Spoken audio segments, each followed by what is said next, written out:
back to That Horror Couple. I'm Kaylee. I'm Rob. And today we're here to talk about an awesome indie horror thriller titled Desperate Measures. Yes, this movie, it created quite the buzz over at GhouliCon. It debuted and there was some internet talk about it. Yeah. And it seems like everybody that watched it had a blast of a time. And we saw the trailer, we did a reaction to that, and we were like, God damn, this looks pretty damn good. We were waiting. And finally saw the movie, and we're ready to give you our thoughts. we got some thoughts. Yeah, so let's do it. Let's get into it. Wow. Desperate Measures follows wife and husband Randy and Wendy as they struggle through their marriage and therapy. They go to a cabin in the woods for the weekend and meet an unexpected visitor. Directed by Michelle Hansen, starring Ashley Sledge and Ken Sledge of Sledgehammer Horror, Shane Stephenchick, and Kristen Green. Okay, so Desperate Measures, indie film, only 30 minutes, but they pack a lot into this 30 minutes, folks. A lot of storytelling. So, what do you want to do? You want to break down the plot? Let's talk Yeah, about so it opens up with our main characters, Randy and Wendy, who are in marriage counseling with a therapist, and they're arguing back and forth. You can feel the tension between the two of them. It was an intense scene, and I feel like this film was really well edited, because as they were going at it back and forth, they zoomed in on like certain facial expressions. Yeah, it made you uncomfortable. Yeah, dude, it was like I felt the tension in the room, and there were certain like highs and lows where like they got angry and then they got. It seemed like a real couple having like real problems. Oh yeah, dude. Because Wendy's been having some miscarriages, and she's really depressed and upset about them, and she thinks that Randy just wants to forget about all of that, move on, and not ever talk about their feelings. So they're having this difference of communication like going on, like miscommunication. They're not communicating correctly. Wendy's also pissed that he sold his Harley. He did. He sold his Harley without telling her. I assume like Wendy, like she must be like a biker on the weekends. Maybe she's rocking like a bandana with like hanging out with Jax Teller. Don't ever sit on another man's bike. Yeah, that's what I mean. He's a handsome dude. Yeah. I never saw a biker that looked like... looked like Charlie Hunnam. Yeah, has anyone ever seen a biker that's like that pretty? Yeah, let us know. Speaking of handsome. We have Ken Sledge. Ken Sledge. Ken and Ashley, we know them for their horror reviews on YouTube, and we know them for their channel, but I was honestly impressed by their acting and how they drew me into this story, and I felt what they were feeling and their conflict. Yeah, the tension. And how the three of them, with the therapist, were all vibing off each other. I mean, I was literally into the drama too. I mean, them two arguing with the therapist sitting there, I was literally like, Jerry. It did feel like a Jerry Springer episode though, because it was so, you felt so bad, and it felt like awkward, and you felt the tension, like you felt bad for this couple. But part of you was like, ooh, tell me the dirt. Tell me the dirt. The therapist had a solution to all their problems. Yeah. And that's where this story takes off. She has like a weekend like getaway, a cabin in the woods that she like rents out to do like these intensive like couples counseling therapy sessions that last for just a weekend. And she says she had a last minute cancellation and she doesn't give refunds, so she wanted to give the cabin to Randy and Wendy for the weekend for free. I think they made a point, like, dude, even financially, we're not doing well. We're not doing good. And she's like, no, it's free. No strings attached. No strings attached. But we know as horror fans, dude, there's always a catch. There's always a catch. Yeah, so watching this, I was like, dude, there's got to be a catch. We're waiting for the other shoe to drop. Yeah, fans were trying to solve the mystery here. So when they finally did get to the cabin, I loved the look at the cabin. I thought the cabin looked really cool. When they first entered it, and there were suspiciously no knives. What? Yeah, so that was weird. That was kind of a red flag right there. Right away, we're like, who's been in here? Yeah. They did go on a nature walk. And they did. I want to say the scenery was awesome. Music that with the outside scenery was great too. The music was incredible. I don't know if it was like acoustic guitar or like some piano or like some synth at certain points. At certain points when like the action picked up, it was like it sounded very 80s slashery. Yeah, I was definitely into it. The music, I felt like it was edited good. I feel like the music like really hit the spot. It really helped with the storytelling, and they're out in the woods walking, doing their hike, and they run into a weirdo named Michael. Really good at playing a creepy guy. That actor, Shane Stephenchick. Yeah, he's good at it. He definitely plays a good creep. Yeah, he did really good. Good job, sir. Yeah. I wonder if he's watching. Yeah. He really did a great job. No, but it is weird though if a guy comes out of nowhere in the woods. He's got a bunch of sticks. And yeah, he's just like, yo, come over to my house. Having a bonfire. Right away, too, Randy's suspicious. He's like, I didn't see anybody parked here. Yeah, he's trying to act like he has like a whole group of people with him. And he's like, where are all the cars? He's like, nah, man, we've been here. You know, he's trying to like, you know, brush away the fact that he asked him a direct question about like, where are your vehicles? You could see from their expressions right away, they're very uneasy. Guarded, and they're very suspicious. And us as the viewer, we feel the same thing. Yeah. Pretty much in the next scene, like Randy's putting on his tie, getting ready to go. So I'm like, the fuck? Yeah, and Wendy's trying to share like her, her like reservations about going to hang out with this guy. She's like, I don't like him. I don't want to go over there. Yeah. I'm thinking, I mean, maybe Randy knows karate. Yeah. I don't know. Maybe he knows. He said, I'll protect you. Yeah. He said that, but he was just so confident putting on his tie. He's just like, listen. Yeah. It'll be fine. I got you. Yeah. And I was thinking maybe Randy, either that or when he rode the Harley back in the day, he got into his handful of bar fights. Yeah. You're gonna die. Yeah, there you go. We don't know his backstory. Yeah. Maybe he knows how to like, you know, stir some stuff. So they have dinner together and they're sitting there having a nice steak and wine, sitting together eating. Feel like the tension between them. Wendy is just like really on edge. You can tell she feels weird about having that guy so close, and it's really awkward. You can feel the awkwardness between the two of them. But the guy walked right in. Yeah, he knocks at their door and he just comes in. He helped himself right in and he sat right down and he was like snacking on their food. Yeah, it was he did such a weird What was that? thing. He's like, you got any tinfoil? Yeah, he comes in asking Randy's like, could you check like everywhere for tinfoil? Randy's like, okay. Have you ever knocked on a door for tinfoil? I've never done that. I don't think I have, no. No. I don't think that's a thing anymore.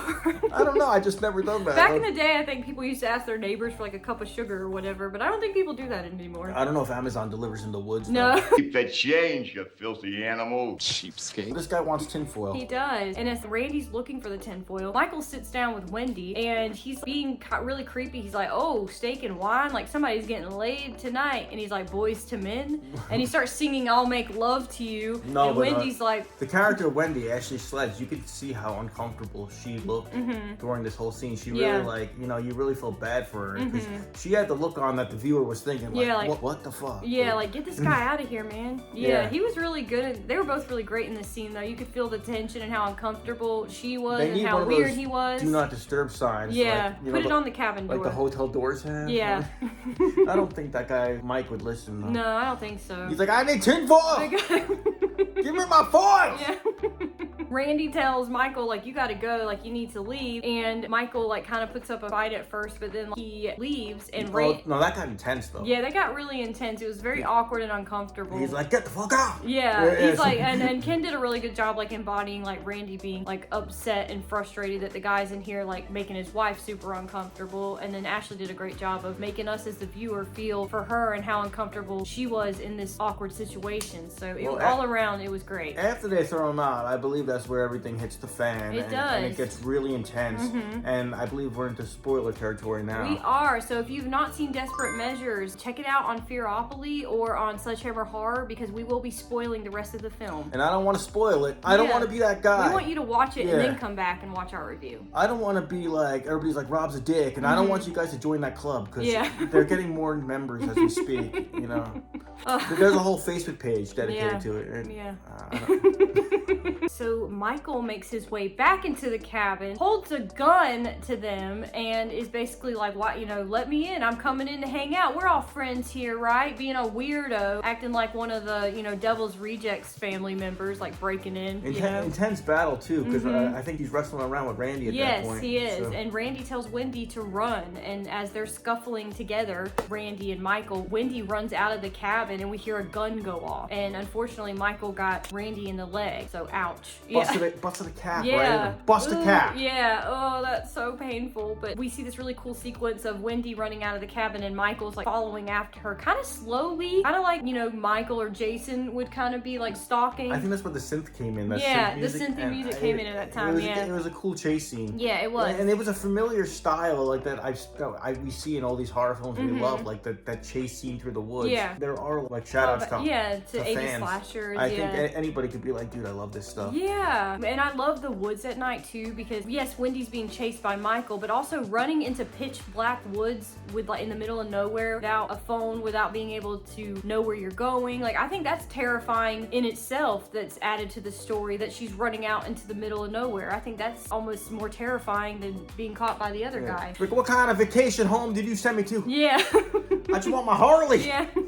So Michael finds Wendy hiding in the woods, and she's able to run away and get back in the cabin away from him, and finds Randy. He's shot, unfortunately, but Randy's able to get a one-up on Michael and tie him to the chair. But then Michael spills the beans and totally throws Randy under the bus. Yeah, he does. He's like, 10 grand sound familiar to you, Wendy? And Wendy's that's like, what he got for the bike. Yeah, so he paid Michael 10 grand to invade the house, and so he could be like the hero again, and Wendy would fall like back in love with Randy. So why would he shoot Randy if Randy hired him? I guess it was all a part of the ruse. I don't know, unless it was an accident. I'm not sure about that part. We'll have to ask them. It might have been to make it look real, though. Yeah, probably. To make it look believable. Probably. He's like, yo, just shoot me in the leg, dude. I guess so. Yeah, maybe. Yeah, that's what it is. But he's like, dude, he's like, I'm a paid actor. Yeah. And then the therapist shows up. Yeah, she shows back up. When I was watching it, I was like, her entering to me was just so creepy. It's such a twist. Because it was like, what the hell are you doing here, literally? Yeah. Like, she walks in and like I think there was a schedule they were supposed to follow. Yeah, she was supposed to be there in the morning. She had no business being there right now, Yeah. and she shows up, and turns out she was looking for tinfoil too. Yeah. Nah. Almost, because she goes into this whole spiel about how trauma bonds like really interest her, and how she likes to study what makes people go into a trauma bond and what causes these types of relationships, and she does like research on that them. whole scene with the therapist explaining everything, like her motive, I thought was probably my favorite scene of the whole movie. I thought it was really good. I thought that was fantastic. Yeah, Kristen Green did a really good job. Like when the motive was revealed and you were like, oh god, and you really believed it. The acting was really good. Yeah, she did really well. She pulled me in and I was like, oh, okay. But she offers Wendy partnership. Yeah, she's like, what's that about? Come with me into my lucrative research business. We'll lure couples, out here and have them trauma bond, and I'll do my research and I'll pay you. And Randy's like trying to talk to Wendy, like, listen, I love you, I'm your husband, like, what are you doing? And Wendy's so conflicted, it seems like for a minute at least. Ken Sledge's acting as Randy, if you look at the beginning of the film, he's all angry and all that, and he's all mad at this guy Michael at one point. But like he's like broken down and crying. Yeah. And we got like all these different ranges from Ken. I feel like the acting was like really good. Like, and you feel for his character, No, even though he's like kind of, I guess from some point of view, he could be like the bad guy because he paid this guy to like break into the house. But like you said, his range of acting when he breaks down and stuff, he does such a good job. Well, he paid the guy to look like a hero, right? Yeah, so he could be the hero, yeah. Yeah, but it backfired. It backfired. He wanted to save his marriage, but Wendy didn't take too kindly to his actions. And this guy Michael looks like just grunge with the flannel, like he's like, I don't know if he was the right guy for the job, but I guess he answered the ad. Well, did he put like an ad up on Craigslist? No, I think Michael was actually the therapist's husband, so that's was he? Yeah, I thought like he recruited his, like, do you want to fuck with my wife? No. You want to play a prank? Yeah. Contact me and get a free Harley. Yeah. Don't ever sit on another man's bike. Oh, we forgot to mention too that Randy actually shoots Michael in the head when he feels like Michael's like divulging too much information to Wendy. And I thought the gunshots, the gore, everything looked good in this film. It did. I felt like I did jump when I heard gunshots and like the bullet holes and all that. Everything looked good to me. Yeah, and we have the ending where Wendy does decide to join the therapist, and she says, I want a divorce, and shoots Randy in the head. That is a quick way to do it. It was a big twist for me because I didn't see her doing that. I didn't think that was going to happen. No. The therapist thing was a huge twist. The Michael and Randy thing was a huge twist. And then we have this third twist. So it's like you get like 3 twists like all in a row, which is, I really like that in movies where you think one thing's going on and then they flip the whole thing on you and you're like, what? Like, I like that. So I think that really made this shine to me. There was several twists. It was like part of like a therapy treatment. It was like a 3-twist thing. Yeah, but Randy's plan backfired. Yeah. I would say my only dislike of this film would have to be, it's only 30 minutes. And it left me wanting a little more. And I know I shouldn't. You could watch like another half hour of this. It was satisfying and it had a great ending. I was just like, dude, I want more. I want a sequel. I want more of a backstory on like Randy and Wendy, like how they met and how, stuff like that. They could do that, or they could do like a sequel now where like Wendy's working for this doctor. Yeah, or we could find out more about her operation. What the therapist is actually doing. Yeah. They could have ended it too with like Wendy driving off with a Harley. Like, Yeah. she finally got a Harley. And Yeah, she's that would like, be cool. Yeah. I'm divorced, bitch. Yeah. And she, That would be awesome, yeah.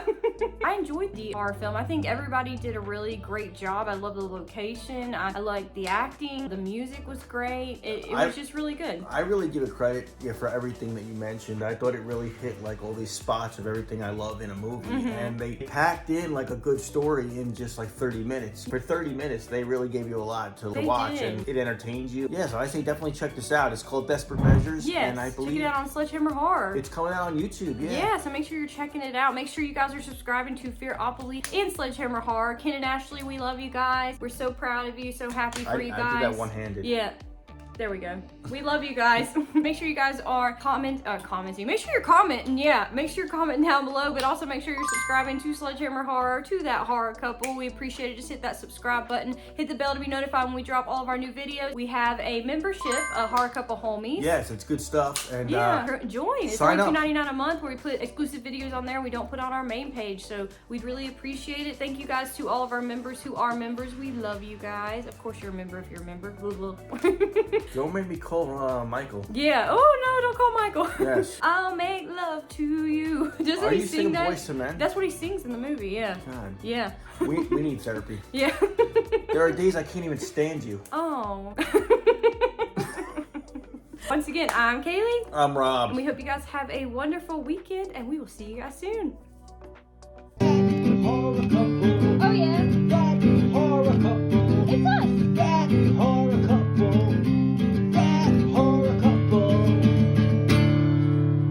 And they talk about horror.